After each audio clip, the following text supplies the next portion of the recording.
Hello everyone, welcome back to science in minutes. तो आज हम क्लास 9 साइंस का चैप्टर नंबर 5 का पार्ट 4 देखने वाले हैं। तो चलिए वीडियो को जल्दी से स्टार्ट करते हैं। और हाँ, अगर आपने इसके पहले के पार्ट्स नहीं देखे हैं तो पहले उनको जाके देखो यार, नहीं तो समझ में ही नहीं आएगा, है ना। तो चलिए वीडियो को स्टार्ट करते हैं। आज हम डिस्कस करेंगे कि सबसे पहले कि जो सेल ऑर्गेनेलीज होते हैं बेटा, वो होते क्या है। मैंने आपको सेल का स्ट्रक्चर दिखाया था, कुछ इस टाइप का होता है। और उस टाइम पे मैंने आपको बताया था कि ये जो आप अलग अलग चीज़ें देख रहे हो ना, माइटोकॉन्ड्रिया, न्यूक्लियस, न्यूक्लियर मेम्ब्रेन, है ना, और डीएनए और जितनी भी चीज़ें हैं, गोल्जी अपरेटस, लाइसोसोम्स, ये सब क्या होते हैं, सेल ऑर्गेनेलीज। यानी कि cell organelles are cell organelles are special structures. ये special structure inside the cell, जो सेल के अंदर होते हैं, डैट परफॉर्म स्पेशल फंक्शंस, जो कुछ स्पेशल फंक्शंस परफॉर्म करते हैं। मतलब बेसिकली सेल के अंदर जितने भी भैया स्ट्रक्चर होते हैं, जैसे mitochondria, nucleus, mycoplasma is a bacteria, ठीक है। जैसे कि माइटोकॉन्ड्रिया बेटा, गोल्जी अपरेटस, लाइसोसोम्स, राइबोसोम्स, तो ये सब क्या होते हैं, सेल ऑर्गेनेलीज होते हैं, ठीक है। जैसे ह्यूमन बॉडी के जो ऑर्गन्स बोलते हैं ना हम, वैसे ही सेल के जो होते हैं ऑर्गन्स, उनको सेल ऑर्गेनेलीज बोला जाता है। चलिए अब हम बात करते हैं कि राइबोसोम्स क्या होते हैं। देखो, राइबोसोम्स एकदम पिद्दी पिद्दी से ऐसे जो आप देख रहे हो ना, गोल गोल स्ट्रक्चर्स ऐसे होते हैं, जो दिखते भी नहीं है इतने, मतलब ऐसे छोटे से होते हैं। यहाँ पे आपको दिखेगा या नहीं, I don't know.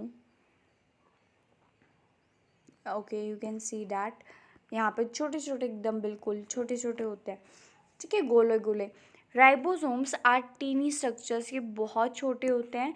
That make proteins, जो क्या बनाते हैं बेटा, प्रोटीन बनाते हैं। किसके लिए, सेल के लिए। भाई जैसे हमारी बॉडी काम करती है, तो भाई हमें कुछ ना कुछ चाहिए होता है, एनर्जी चाहिए होती है। तो ऐसे ही राइबोसोम्स प्रोटीन प्रोवाइड करते हैं किसी सेल को भी। सेल भी तो काम करता है, तो उसको भी कुछ एनर्जी चाहिए, तो राइबोसोम्स क्या बनाते हैं, उसके लिए प्रोटीन बनाने का काम करते हैं, ठीक है।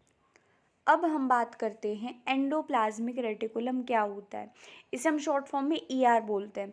देखो बेटा, आपने ये सेल ऐसे देखा है, ठीक है। इसमें आप देख रहे हो ये जो आपका न्यूक्लियस है, इसके बाहर की ये जो बाउंड्री है, आप देख पा रहे हो, ये ग्रीन ग्रीन, ये इधर इधर इधर, ये कुछ जालेदार स्ट्रक्चर है ना, इसे हम बोलते हैं एंडोप्लाज्मिक रेटिकुलम यानी ईआर। द एंडोप्लाज्मिक रेटिकुलम, जो ईआर होता है, वो एक नेटवर्क है जो फोल्डेड मेम्ब्रेन्स होती है साइटोप्लाज्म के अंदर, जो हेल्प करता है किसमें, ट्रांसपोर्ट ऑफ मटेरियल्स, जितना भी सामान है, जितना भी मटेरियल है, उसके ट्रांसपोर्ट में, किसके अंदर, न्यूक्लियस के अंदर। अगर मान लो न्यूक्लियस के अंदर किसी पदार्थ को जाना है, तो उसे एंडोप्लाज्मिक रेटिकुलम के पास से होके जाना पड़ता है, ठीक है। ये हमेशा न्यूक्लियस के पास में मिलता है, ये हेल्प करता है भाई ट्रांसपोर्ट। अगर किसी को न्यूक्लियस के अंदर जाना है, तो वो एंडोप्लाज्मिक रेटिकुलम के थ्रू ही जाएगा, ठीक है।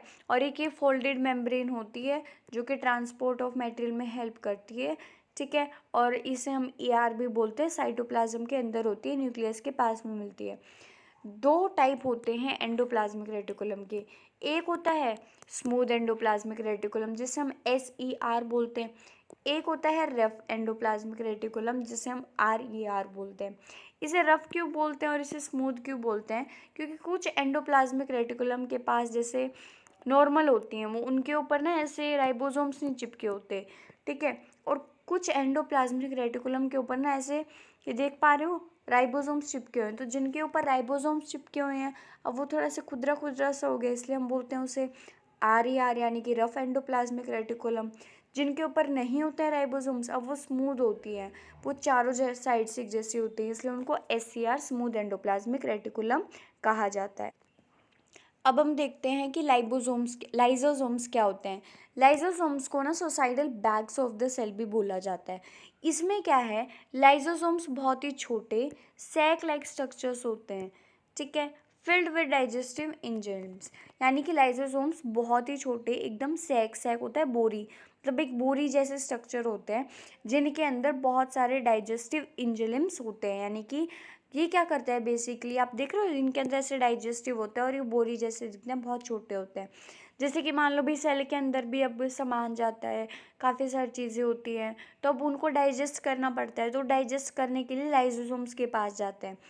अब ये क्या करता है, इन्हें सुसाइडल बैग, मैम सुसाइड करता है क्या ये? नहीं। ये suicidal bag of the cell क्यों बोला जाता है इन्हें बेटा? क्योंकि ये ना, जैसे मान लो सेल के अंदर कोई वेस्ट आ गया, तो उस वेस्ट को पहले तो ये ब्रेक डाउन करने का ट्राई करेंगे कि ब्रेक डाउन हो जाए और ये बाहर आ जाए। बट ये मान लो कहीं कि वेस्ट इतना बड़ा होता है कि भाई ब्रेक डाउन ही नहीं होता, तो लाइसोसोम्स क्या करते हैं ना, इनके अंदर के जितने भी डाइजेस्टिव एंजाइम्स हैं उनको बाहर निकालने के लिए, भाई ताकि पूरे सेल में फैल जाए और जितने भी सेल में गंदी गंदी चीज़ें हैं वो सब मिट जाए, तो वो क्या करते हैं, अपने आप को फाड़ लेते हैं। और जब वो फटते हैं ना लाइसोसोम्स, तो क्या होता है, एकदम जैसे ज्वालामुखी फट जाती है, ऐसे होता है सेल के अंदर। और जितने भी डाइजेस्टिव एंजाइम्स होते हैं बाहर निकल आते हैं लाइसोसोम से, सेल में पूरी तरह घूमते हैं और फिर पूरे सेल को ख़त्म कर देते हैं।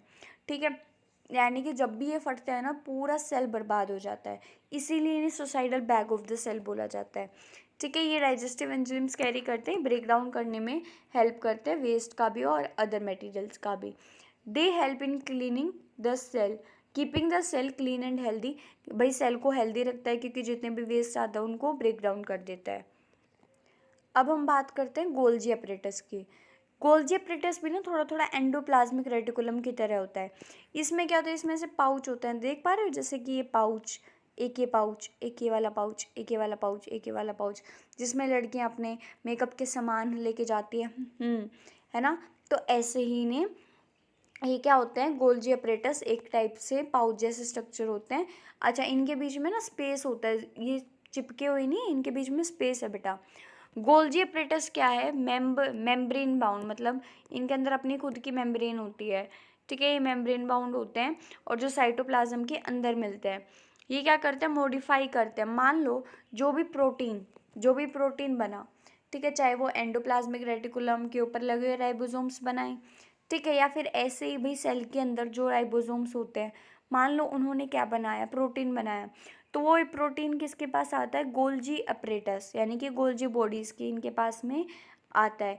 ये क्या करते हैं, उसको मॉडिफाई, अच्छी तरीके से मॉडिफाई पैक वैक करके निकालते हैं। तो इनका काम क्या है भाई, जो भी प्रोटीन बनाए सेल के अंदर उनको मॉडिफाई करके बाहर भेजना।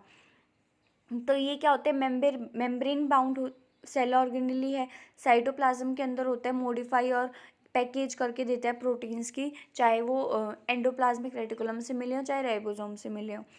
ठीक है, ये अच्छे तरीके से पैक कर देता है उनको। ठीक है, हाँ जी, तो बस आज के लिए इतना ही, काफ़ी ज़्यादा पढ़ लिया है। Thank you so much, love you all, bye bye, take care of your self.